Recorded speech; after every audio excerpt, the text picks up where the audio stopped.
Good morning and welcome to Frankly Speaking here on WYDC TV Big Fox, broadcasting live from the Hesselson studio on beautiful Marcus Street in Corning. We've got an exciting show. We have an exciting show every morning, but this one's extra special because we'll be talking to candidate for New York State Senate, and that's District 48, Caleb Slater. I had a lot of people reach out to me and say, you have to have this young man on the program after he spoke at the SCOPE meeting. So we're going to be talking with Caleb in just a little bit. We've got the end of Title 42, obviously a major issue. We do have some local, or I should say statewide news that hopefully we'll have the opportunity to get to, but I imagine we'll be talking with Caleb about a lot of those issues. First, this is troubling.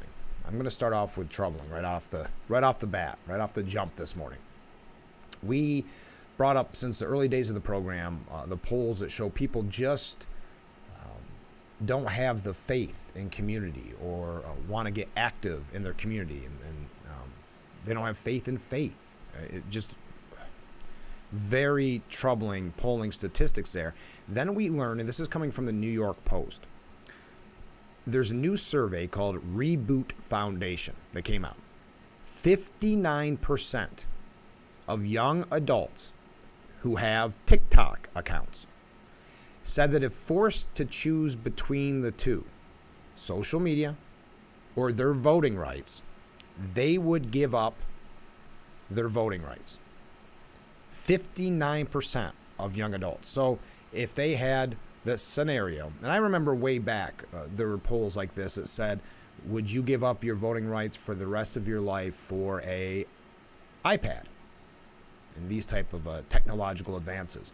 And again, unfortunately, young people said, yeah, I'd give up my voting rights for that. In this case, they would give up their voting rights instead of giving up their TikTok accounts. Among teens, the rates of voluntary disenfranchisement were even higher. 64% of those aged 13 to 17 said they would give up their vote to keep the app's content flowing. Now, you can analyze the addiction there to social media, but just think voluntarily saying what so many people fought and died for.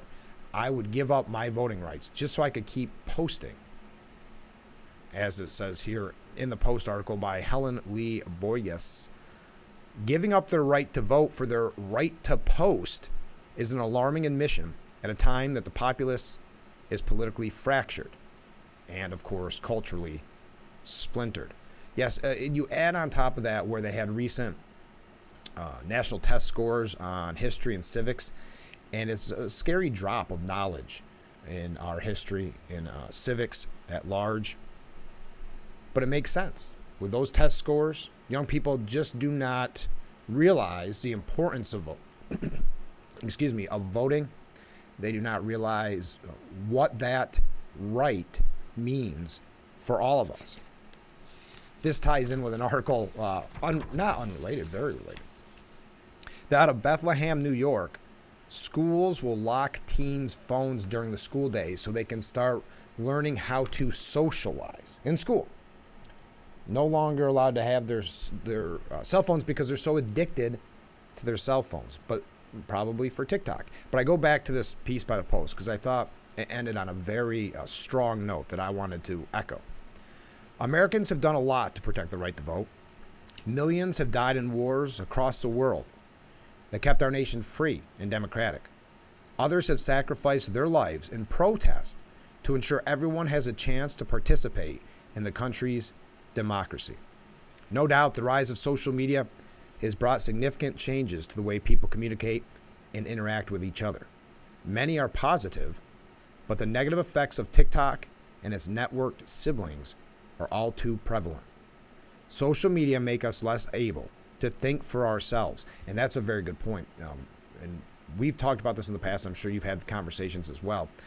You end up, unfortunately, finding yourself in a bubble, meaning, all the people you follow. I'm not overly familiar with TikTok, I'll admit that, but on Facebook or Instagram, you follow people that are like-minded, and pretty soon your worldview is confirmed and strengthened. But that doesn't mean that's always correct. But I'll continue. As, again, social media make us less able to think for ourselves, and support the enduring norms that hold our nation together and make a true democracy possible. So that lack of interest in voting, or not lack of interest, but just how quickly young adults and teens would give up their right to vote just so they can continue to post and see posts on TikTok. That's a larger picture as we go back to the people in general losing faith in community and not getting active in the community. I know I've said it a million times on this program already, but we need to strengthen our community. I know that's why I promoted the Unity in the Community rally that happened on Saturday. But in general, that's why we have so many guests on this program, to strengthen the community, because that's what this is all about. We can't give up on our right to vote, but we can't give up on our state and on our country. So we have to take our first short break, and then we'll be back with Frankly Speaking here on WYDC TV Big Fox. Please stay with us.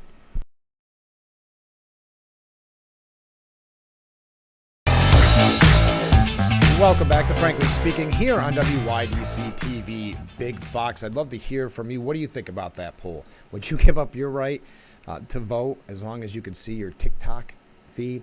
There's our contact information. Or if you have any questions for our guest, Caleb Slater, who's a candidate for New York State Senate, District 48. We're going to find out about that district, why he decided to run, what the important issues are of the day. So you can contact me. Thank you to everybody who have been reaching out. As I said, I get such great interaction. And that's what this is all about. Again, community. Going back to that topic just quickly before we go to the end of Title 42. You think about all the misinformation that's out there on social media. So these people, young adults, addicted to that TikTok feed. Well, and this is what has been said a lot of times, that politicians can't take this lightly, because if they want to spread their message, and this is any kind of group wants to spread their message, it's almost has to go through this social media process. Well, the problem is, if someone's living in their bubble and they're getting nothing but misinformation, it's why you see so much misinformation out there on a certain party or a candidate. So troubling statistics. Thank you to the New York Post for bringing that to us, and the Poll Reboot Foundation survey. 59% of young adults would give up their right to vote to keep TikTok. Now, speaking of misinformation, there's a lot of misinformation about the border, and we're going to have to take a short break already. You've seen the headlines: border crossings fall 50%, easing fear of the U.S. migration surge. And you've seen those all over, this specifically from Bloomberg. But that was kind of the talking point. When we come back, we're going to mention one part on this, which is basically the media's gaslighting us. And that's coming from the New York Post, again, doing a great job. Editorial board. Also, our former governor, disgraced Governor Andrew Cuomo, weighing in on the border crisis, which is kind of interesting. I had a really good, actually, I have 1 second. I'm going to show this, because we mentioned on Friday's program that there's some speculation that Governor Cuomo, former Governor Cuomo, may run for some type of office, maybe primary Senator Gillibrand, maybe go for the governor's race again, because he's getting out there. He's doing these podcasts and these shows. I didn't realize he was doing his own podcast, but I guess he is. He's getting kind of under this, behind the scenes, trying to get his name back out there. And I received this email: wolf in sheep's clothing.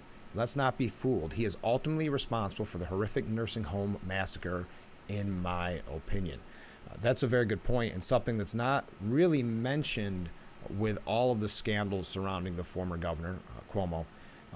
That's something that's often overlooked, which is tragic on its own level, because it's horrifying what was done in the early days of COVID, putting COVID patients in nursing homes. And yeah, there's a lot of Janice Dean and others speaking out on it, but Cuomo never really got the responsibility for it like he should have. Now, he said that it's going to get worse before it gets better on the border. That's our former governor.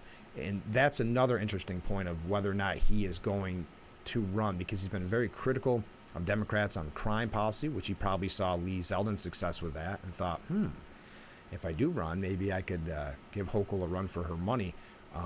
Because he's definitely always had delusions of grandeur.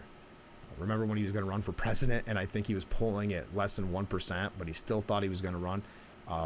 So I can see a scenario where he does decide to run for some type of elected office, and that's why he's getting out in front and, saying critical things about his own party that polling shows is not popular amongst his party. But he said what's happening on the southern border, that is a real debacle. It's going to get worse before it gets better. So we're going to talk about that when we come back. Stay with us. This is Frankly Speaking here on WYDC TV. Big Fox. We'll be right back.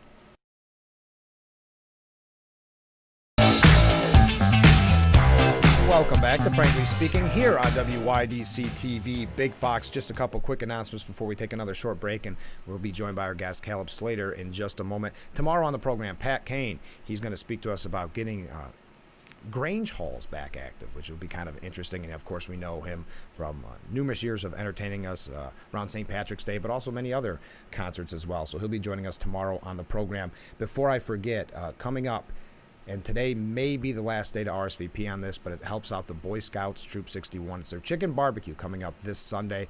Make it easier on them because they're going to put their order in. So if you want to get that delicious chicken barbecue, you need to email today right there. I know I just did. I put mine in on Friday because I don't want to miss out on this. Not only helping the Boy Scout troop, but also getting a delicious and affordable chicken barbecue. So we've got to take another short break, and then we'll be joined by our guest in just a second. So stay with us. This is Frankly Speaking on WYDC TV. Big Fox.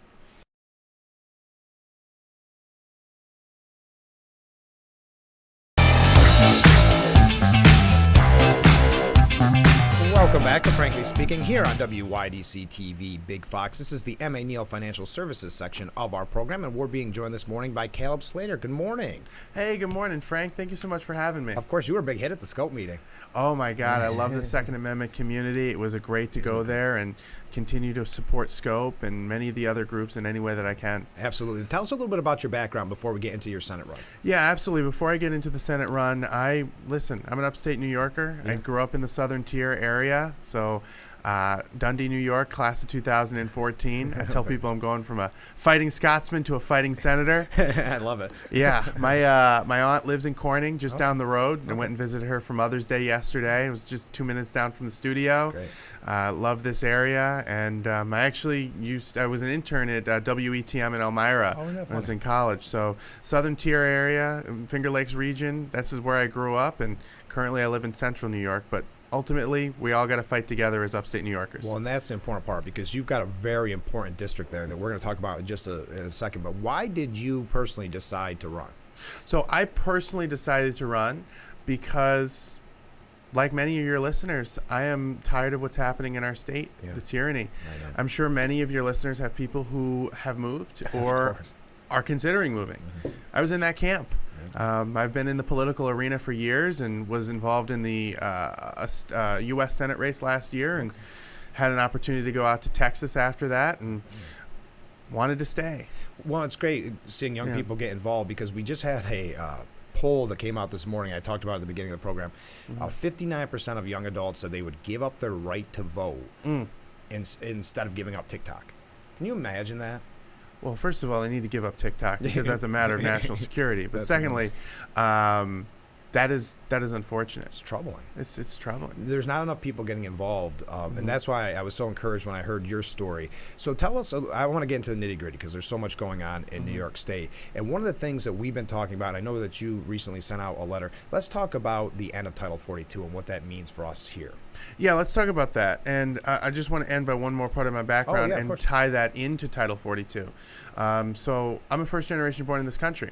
My folks came here legally and properly escaping communism in the Dominican Republic. That's great. And so I'm concerned about what's happening in New York because I see our freedoms. So you understand it. Yeah. Our freedoms are under attack. And then also this whole Title 42 is a matter of national security, and it is affecting New Yorkers. So I'll tie into that. I have compassion for people who are coming here properly, but I don't think that, and but I know that we don't have the resources to be able to address all of the world's problems. We have a lot of homelessness in New York State. We have 60% of the country living paycheck to paycheck. We just don't have the resources to be able to provide for everyone that is being sent here because of the failure of the Biden administration, who won't address the border, and being nonpartisan, there are governors who aren't fixing the issues in their state, so they're shipping them to New York, Right. which may have seemed like funny at the time. At first, yeah. At first, going to Martha's Vineyard, New York City, it's like owning the libs kind of thing. But it's not funny when you're the butt of the joke. No. And us upstate New Yorkers are going to be the butt of the joke.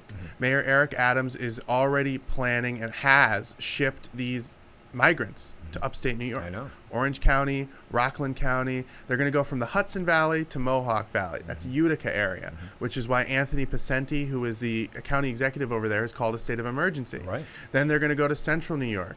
They're going to go to my area, Syracuse, Auburn area, and that's why I've called for a state of emergency out there.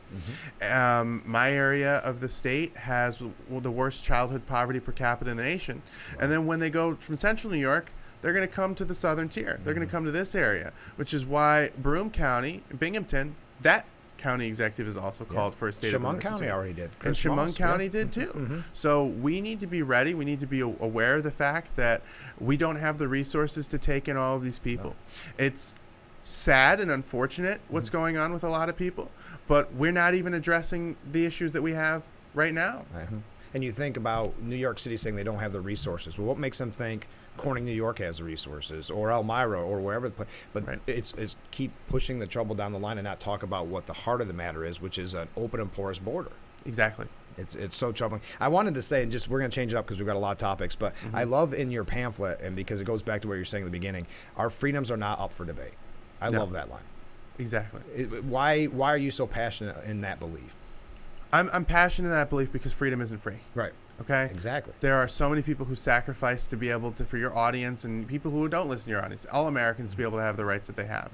Not just the veterans, not just the people who fought in the revolution to come here, not just the people who migrated across the country, the Italians, the Dominicans, the Of course. Cubans, the people escaping Soviet Union and now have made great contributions to our country, but civil rights people too. My grandfather marched with Dr. King. He was a World War II veteran, and I was taught as a kid to never forget the sacrifices of the people that helped you get the freedoms that you have today.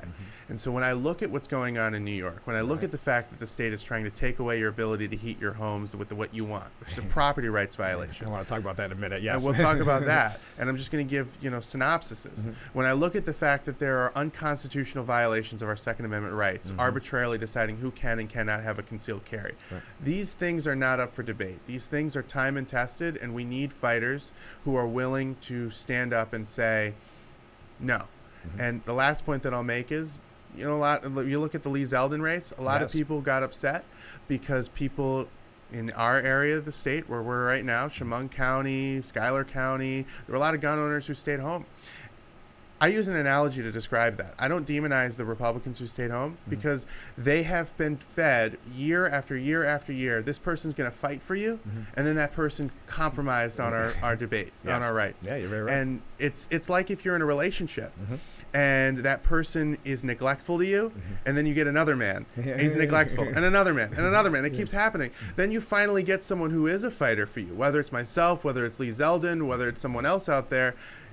Can you really blame those people for being discouraged? So we need fighters who are willing to say these are not up for debate. We are going to stand for you. We're not going to squish on your values. And that's what I'm here to do. And that's why I want to talk specifically about your race and your district. Before we ask the all-important question of how important your race is, tell us a little bit about your district. You hinted at it before. What is the makeup of your district? So my district is the Purple District in New York State. Okay, Central New York in District 48, running against Rachel May.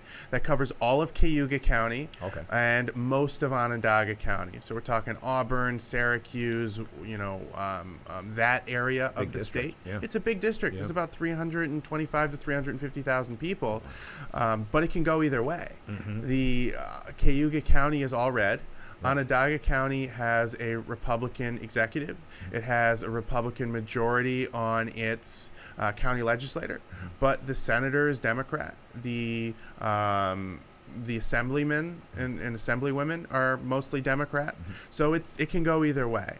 And it's important for people in Chemung County who are in a deep red area. You know, you've got is it Claudia Tenney or is it Langworthy you have? Langworthy. Langworthy. Yep. So you got Langworthy, you've got Phil Palmisano, you've got Tom O'Mara. Yeah. These are all great fighters for the cause. Tom O'Mara ran unopposed last cycle. The reason why people here need to invest in the purple district is because we're one seat away from flipping that supermajority. I know. And I'll get into the numbers for your audience, but I'm running in the most viable seat to flip. And think about, we all watched the budget process and what a debacle that was. And we learn every single time when something like this happens how important voting is, because the supermajority is sending us down the wrong path. It's crystal clear. Exactly. Yeah. And that's exactly why. So Margaret Thatcher said that the problem with socialism is that you eventually run out of other people's money. Right. And we think of that as you're taxing them into oblivion. But New York shows that there's a second reason why you run out of other people's money. They move. Right. They don't want to be taxed anymore. New York is leading the country in outward migration, and that's not something to be proud of. And people in Corning, Elmira, and in this area are moving as well. Our New York budget was a record high with a record low number of people here. That's what people don't realize, because when people, this mass exodus, when they leave, they're not cutting back spending. They're putting that burden on all of us that stayed.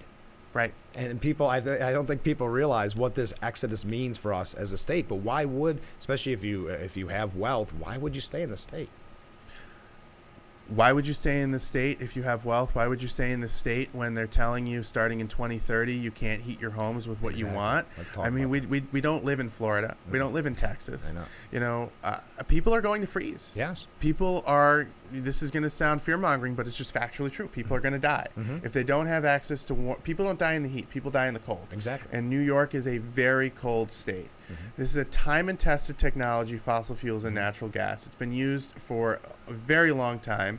We are already one of the most energy efficient states in the country, and nobody else is having to compete to the same level as we are. No. So we are stripping our ability to stay warm. We're stripping jobs away. We've already taken away fracking. Fracking still happens. Yes. And it just happens in Pennsylvania. Exactly. Pennsylvania takes the Marcellus shale line, their side of it, and sells it to us at a premium. Right. That doesn't make any sense. No, and you think of the cold weather here in the rural areas when sometimes you lose power for a week. Right. In our area. So what happens if you now can't heat your home, you can't eat?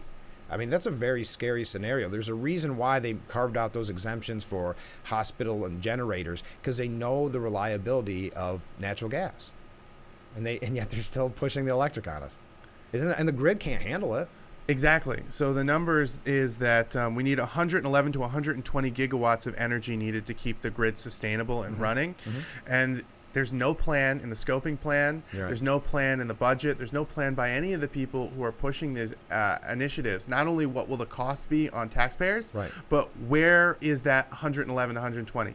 Let me use an analogy for your audience. Of course. You know, they say don't reinvent the wheel. Yeah. Where not only are we reinventing the wheel, but we didn't come up with a blueprint as to how that wheel is going to go on the car. That's very and true. Somehow we expect it to move. Exactly. That doesn't make any sense. No, it doesn't make sense. So if you are lucky enough to get elected, what would your plans be for the fossil fuel industry in this area? Would you bring back fracking if you could? I say we need American oil on American soil. I agree. There is no reason why we as a country should be going over to Venezuela. We should be going over to China. We should be going over to Russia and begging them for oil when we have untapped reserves right here at home. There's the Constitution pipeline. Everyone talks about the Keystone pipeline, Right. where these are federal issues, but there are so many things that we can do on a state level to make sure that New Yorkers, and again, Southern Tier, Chemung County, your area, I will advocate for making sure that you have less of a burden at the pump if I'm elected into the New York State Senate. We've got to take a short break. Can you stay with us? Yes, sir. Before that, I do want to ask you, though, how's the campaign itself been going? I am amazed at how much energy that we have had this early on. That's great. We've got about 30 volunteers. We've got about $20,000 fundraised so far, and there's a lot of excitement for someone fresh, someone new. I'm only 26 years old, but I'm not going to stop. Great. And that's votecalebslater.com to find out more, votecalebslater.com. I'm a political nerd, so I got to ask, how the petition process go? The petitioning, so what's interesting is that I'm following Lee Zeldin's model. Lee Zeldin got in the race a year before the election. Right. Oh, that's right. Yeah, so you're way early. Yeah. Yeah. This is a 2024 race. So you haven't even done the petitions yet. Wow. Correct. Good for you for getting out that early. So you are going to work hard, aren't you? Oh, yes. Yeah. Well, we got to take a short break. Stay with us. We'll be right back with Frankly Speaking here on WYDC TV, Big Fox.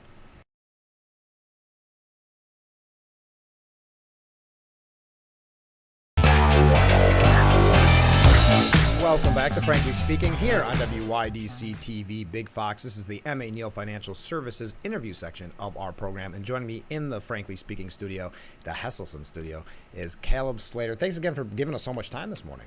Absolutely, Frank. It's a pleasure to be here. Well, I'm fascinated by your whole campaign because I love, again, vote CalebSlater.com to find out more, but I love your background. Where did you get your conservative values from? So it comes from two places. One of them is from growing up here in the Southern Tier, which I'll talk about briefly. And then number two, where I really became involved in the movement, believe it or not, was college, which almost never happens. Yeah, not the most popular place. It's usually the opposite, right? So in the first one, I mentioned at the beginning of this interview that I grew up in the Southern Tier. I grew up in Dundee, New York. Mm-hmm. This is an area of the state where people want to be left alone. They love the Second Amendment. Mm-hmm. They love their ability to be free and away from government coercion. If I learned anything else from growing up there, it's that local politics is the best kind of politics, and an expansive government is not good. But the second one would be I went to Ithaca College. Oh, wow. And that's where you became a Republican. And that's where I became a Republican. Because here's what happened. It's everything is a social justice warriors. Everything is woke. Everything is you got to fight. And I wasn't a politics major. I wasn't a business major. I was a film major. But people come up to me, Frank. They're like, Caleb, I'm so sorry. You're oppressed. The country hates you. You're terrible. And I'd be like, I'm on a $60,000 university. Yeah, I think I'm okay. Things are doing okay. I think I'm doing fine. But it became so entrenched that I said, you know what? Became too much. This is too much. Yeah. I don't know what I believe, but I know I don't believe in that. Yeah. So I looked up like intersectional feminism counter-arguments. Yeah. And I found Thomas Sowell and Ben Shapiro and all of these intellectual heavyweights in the conservative movement. And I said, man, they're talking about seeing me as an individual, not a collective. Yeah. They're talking about freedom and liberty. I can get behind this. The other people, their message that they're now teaching in primary education, I don't know if that's happening down here, but it's happening a lot of places. The problem with critical race theory is it hurts everyone. Mm-hmm. It tells Black, Hispanic, and minorities that are listening to this that they're victims and they won't ever be able to distinguish between real hardship, which everyone faces, and institutional hardship. Right. And it tells them to make excuses for their shortcomings. Yeah. That's not a good mindset. No. And it's hard on white students because it tells them that they need to feel guilty for things that they weren't around for. 5-year-olds weren't around today for slavery or for Jim Crow or any of these things. So this collective mentality it's cultural Marxism, and it's dangerous to the country. That's what really made me conservative, was a rejection of that. And then I just fell in love with intellectual heavyweights like Buckley and Thomas Sowell and many others. Oh, of course. I was just talking to somebody the other day, one that I think was a huge loss for our cause. It happened not that long ago, Andrew Breitbart. You ever read his book, Righteous Indignation? What a fascinating book, and what a fascinating man. That was a tough one. Just talking about that the other day, you made me think of it. But how many people do you think that you went to school with that are losing sleep over the fact that they turned you Republican in Ithaca? Well, the further and further I move into this movement, I think that number is going to go higher and higher. That's very much so. I wanted to ask, because we didn't really talk about this, the current seat holder, how are you different than your opponent? Oh, my goodness. Okay, so Radical Rachel May is to the left of AOC. I mean, she makes AOC look like a Texan. Okay. All right. And that's just so out of touch for upstate New York. Mm-hmm. She was the queen of this whole electrification of our state. Okay. She actually thought that 2026 for new construction is too late. She wants to do that this year. How is that even possible? It was not possible. It's not possible. It's not possible at all. She did not get over 50% of the vote. Mm-hmm. There's a lot of Democrats who don't support her. Mm-hmm. They're like the old school Tennessee Democrats because of how far left she is. She just introduced a bill called the Bigger, Better Bottle Bill this year, which I'm calling the Bigger, Bloated Bottle Bill. Okay. You know the 5-cent deposit that you pay when you go to the store? Of course. She doubled it. 10 cents. That's great. Because, it's good for the environment. Yeah. No, there's no evidence to show that. It's just another burden on the consumer during a time of record inflation. So that's on policy. We're just fundamentally different. Yeah. But the last thing I would say on why we're different is our notion of what a public servant is. Mm-hmm. Everywhere I go across the district, I hear that she is hiding like Biden. Yeah, okay. All right. She is a typical, I'm going to stay in my office politician. She very rarely goes out in the community. And I'm not even the guy. But, I'm not even the senator. But I'm going out and I'm going to every town board meeting, every firefighter thing that I can go to, shaking as many hands, knocking on doors, going to events. I'm going to be starting my first town hall later in the summer, early fall. Because people need to understand that this is a public service. Mm-hmm. We, the people, have a voice in Albany and D.C. as we're supposed to. It's not we the bureaucrats, it's not we the lobbyists, it's not we the corporations. And that would be the difference between her and I, is that how we see the way that our society is supposed to function. And I love the idea for town halls, because what a great way to interact with your constituents and the community. That's when you find out, like I was joking earlier about petitions, because I'm so fascinated by it. But that's when you find out what really is concerning people. At the town hall or at the petition when you knock on their door, it may not even be something you realize. And when they say, hey, this is my problem. And it's great to have that interaction back and forth. Exactly, and I found that too by going to town board meetings. Yes. You know, I went to one town board meeting the other day. They were really upset about golf carts in the street. Yeah, right. Another one where they were upset about, you know, these critters, these things called fishers. I don't know if you get them down here. Eating up all the turkeys. Yeah. And these are things that, you know, when you're talking about politics, you talk about the border, we talk about, you know, the energy. We don't, the Second Amendment, we don't think about these local issues, but it's really been a blessing and an opportunity to understand what is hitting people at their front door. Absolutely. Now, what message would you like to send to voters before? And now you're not up until next year, but that's which I think is really remarkable. By the way, congratulations for getting ahead of it so early. What would you send? What message would you send to the voters? The message I would send to the voters is that I'm a hard worker. You know, I've been working since I was 13 years old, and I'm not going to stop. You know, there might be people who are more funded than me. There might be people that have more name ID than me, but there's not going to be someone out there that's going to do more to work for the people. And I'm here to work not just for Central New York, but for the Southern Tier as well, because upstate New Yorkers need to stick together against the tyranny that we are seeing in Albany. And like you said, we need to switch that seat. We got to end the supermajority. And it's only one seat. It's only one seat. Rachel May won with 48% of the vote. Wow. So if there is a seat that is viable and flippable, it would be the one that I'm in.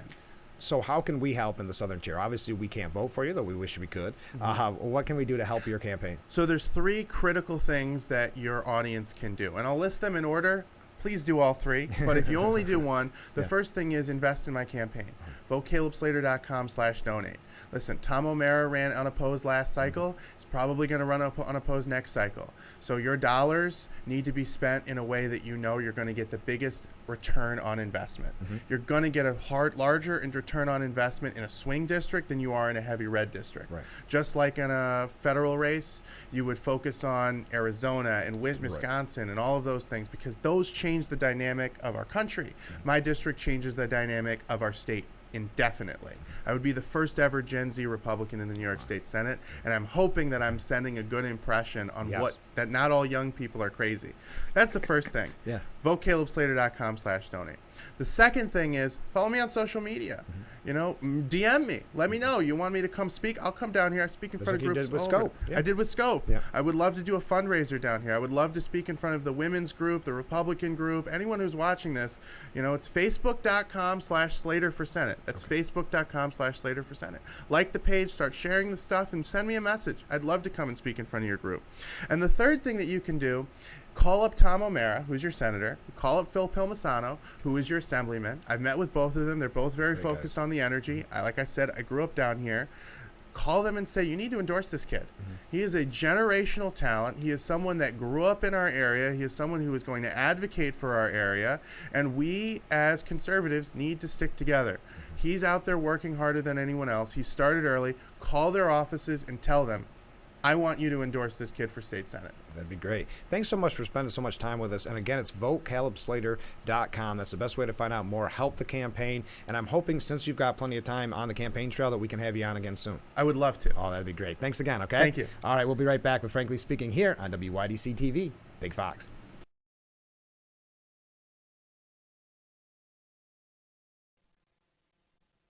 Let's see if that works a little bit better. I got chatting, and I don't think it turned on. There we go. Okay. Looks like we have audio now. Sorry, we got chatting off the air, and I think that was a shorter break than normal. So I apologize, but what a great interview with Caleb Slater. I really appreciate him being on the program this morning. Again, VoteCalebSlater.com. VoteCalebSlater.com. Okay, I may be ahead on a break, and I think that's what the problem was there, so I apologize. All right, plenty left to talk about. Isn't it interesting, though? You see, first of all, I think that's hilarious that he became a conservative Republican at Ithaca. I'm sure there's maybe some professors on their way to work that were watching this, and kind of lost their cool for a little bit. But we do appreciate Caleb for being on the program. We'll try to keep you updated on his campaign and keep you updated on how the race is shaping up, because as he said, he's got quite a bit of time. He got really ahead on it. That's fantastic, showing that he is serious. And if he speaks in the area, I will let you know. As I said, he was already at the SCOPE meeting not that long ago. So all right, let's get back to it. I said I would mention this story, and I've got to check my break here, but I think I'm doing good, folks. I think we're moving right along. So I wanted to mention this story to you because they're telling us, oh, no, nothing's wrong at the border. It was all much to do about nothing. The New York Post has a great editorial on this morning. You may have noticed that as one, the liberal media, as one, they always do that, decide everything was just peachy at the southern border. The same phrases kept popping up, such as scenes of chaos failed to materialize, and I mentioned that this morning. Guess what? It turns out if you throw open the border and let in people without checking, yes, scenes of chaos failed to materialize because you're not enforcing the law any longer. Turn yourself in, it said, was a card that was handed to some of the people crossing the border. Please, and then we'll get you documents on your way. After more than 11,000 migrants were caught crossing the southern border on Tuesday, the Biden administration is now preparing a memo that will direct Customs and Border Protection to begin releasing migrants into the U.S. without court dates or the ability to track them. And where was that coming from? Some right-wing outlet? No, that was NBC News reporting on that. You aren't supposed to stop people. The Biden administration sent 1,500 troops there just to help with paperwork, as we mentioned all last week. So there are plenty of scenes of chaos. They just moved elsewhere, like Chicago, Washington, New York City. It's homeless vets and wedding parties getting kicked out of New York hotels to make room for the hundreds getting out buses every day. I don't know if you saw that story. They had 30 rooms booked for a wedding. And they were told, sorry, we canceled it. We have migrants that are taking those spots, and homeless vets losing their spots. It's school gymnasiums and police facilities filled with cots. It's state and city budgets getting overwhelmed. The media knows this. They always do, but they have to echo the talking points from the administration. But they'd rather gaslight America instead than bring up the truth. They aren't rushing the border, they cry. Republicans are lying to you. It's just like with bail reform. Never mind what you're seeing with your own eyes. Trust us in the media. You don't need to rush the border when there's no border left. Things are pretty much the same after Title 42 lifted, and that is the problem. That's from New York Post editorial board. We've got to take another short break. Stay with us. This is Frankly Speaking on WYDC TV. Big Fox. We'll be right back.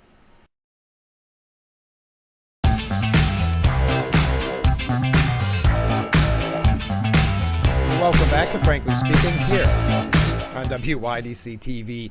Big Fox, thanks so much for joining us. Again, our guest was Caleb Slater this morning, and we enjoyed talking with him. And I always mention that you can contact me. Hold on, let me put that up on the screen. Someone did contact me, and I did not catch Caleb in time to tell him, but this is an idea for his campaign slogan. Vote for Slater, Dems see you later. That's a good one. That's a clever one. We'll have to let him know that one. Maybe he'll start using that.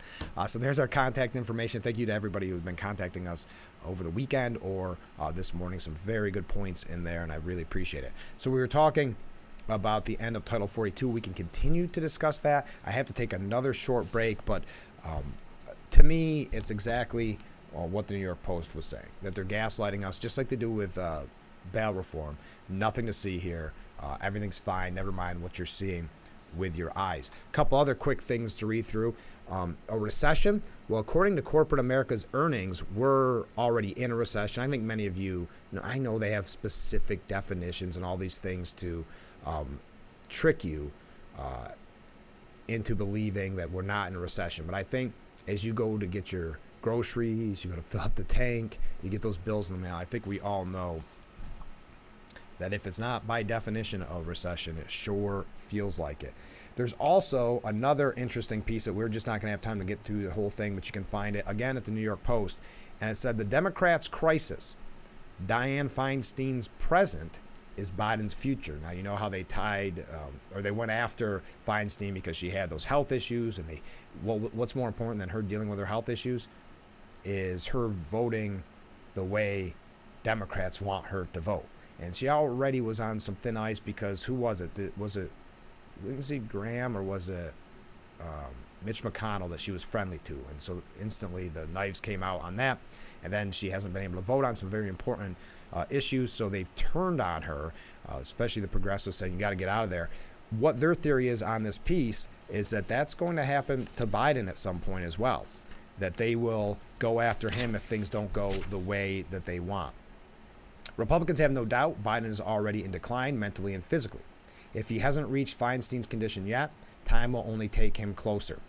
Her present is Biden's future. The question is how quickly he gets there. But if Democrats have a hard time dispelling concerns about Biden's age, they can easily resort to, well, what about McConnell and these? But it gives the Democrats, specifically the progressives, an opening to attack him like they did Feinstein, who's always been a champion for their causes. But her health stopped her from some important votes, and that was enough for them after that long career to turn on her. Let's take one last short break, then we'll wrap things up here on Frankly Speaking on WYDC TV. Big Fox, stay with us.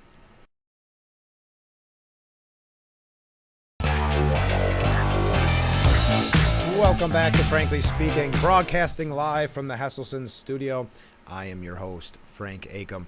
Last couple things we're going to breeze right through before we wrap up the program. China and Russia, you know how much I talk about this subject. China and Russia are increasing their military collaborations. That's according to the Japan's foreign minister, that he sent out that warning. Keep that in mind. It goes back to the idea of world superpowers and who wants to be in charge. It is a very scary idea, saying the Japan foreign minister saying it has shaken the very foundation of the international order. Hey, quickly, we mentioned former Governor Cuomo and his delusions of grandeur. What do you think about this one? Remember Rick Perry? Rick Perry declined to support Trump and still teased the possibility of a presidential run. Now, he ran back in 2012 and 2016. It must just get in your blood. But he said, I'm still trying to sort that out for myself, so he would not endorse former President Trump. And one last New York State issue, Lee Zeldin, who we mentioned with our interview with Caleb Slater. Zeldin has started a new charitable group called Zeldin Cares. It'll raise funds and tap a volunteer base to address homelessness and food insecurity, help bolster veteran services, provide youth mentoring, spruce up blighted buildings, parks, and streets, and spur economic development in impoverished neighborhoods. So going down a really a nice way after his success in the gubernatorial race. I mean, obviously he didn't win, but those huge numbers, did a very good job. And trying to use his time out of Congress and out of the, obviously, governor's mansion to do good. And, kudos to Lee Zeldin. We're out of time for today's edition of Frankly Speaking. Again, VoteCalebSlater.com is the website. Thank you to our guest, Caleb Slater. Tomorrow on the program, Pat Kane will be joining us to talk about getting people back active in the community and specifically into the Grange halls and that important slice of our history, our Americana. Well, have a great day, everyone. I hope that you'll join us tomorrow morning starting at 7 a.m. for Frankly Speaking here on WYDC TV, Big Fox. I'm Frank Acom, and we will see you bright and early tomorrow morning. Hi, I'm Frank Acom. Thanks for checking out our YouTube page. We'll be uploading each edition of Frankly Speaking 1 week after the original air date. So, let me remind you to watch the live version of Frankly Speaking, weekday mornings starting at 7, only on WYDC TV, Big Fox.